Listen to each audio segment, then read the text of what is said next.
भक्तों का उद्धार।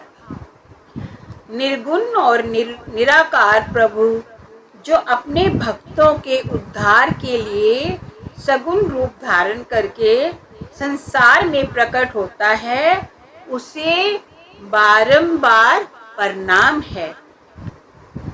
सद्गुरु के उपदेशानुसार की गई प्रभु भक्ति द्वारा साधक को ऐसी सूझबूझ हो जाती है कि उसे प्रभु का निर्गुण और सगुण रूप एक ही प्रतीत होने लगता है।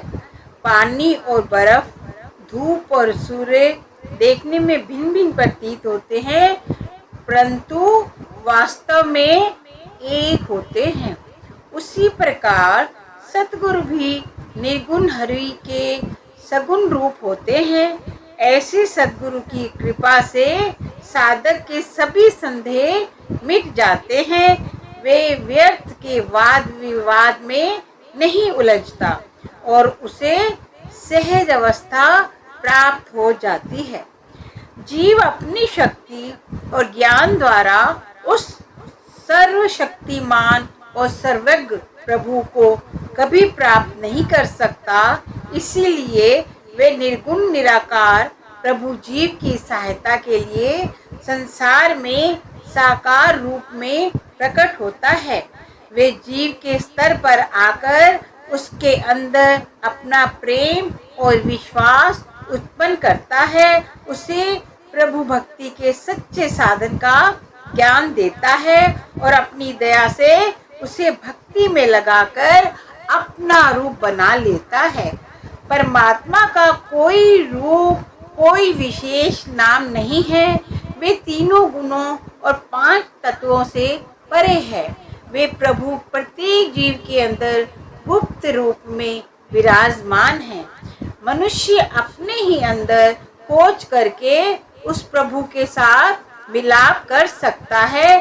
जिस प्रकार हंस दूध से पानी अलग कर लेता है, उसी प्रकार चेतन आत्मा जड़ शरीर से अलग होकर प्रभु के साथ मिलाप करने में समर्थ हो सकती है।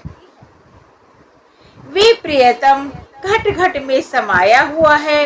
जिसे अपने अंदर प्रभु के दर्शन हो जाते हैं, उसे बाहर भटकने की क्या आवश्यकता है। जिन्हें गुरु से ज्ञान प्राप्त नहीं हुआ है, वे परमात्मा को दूर समझते हैं।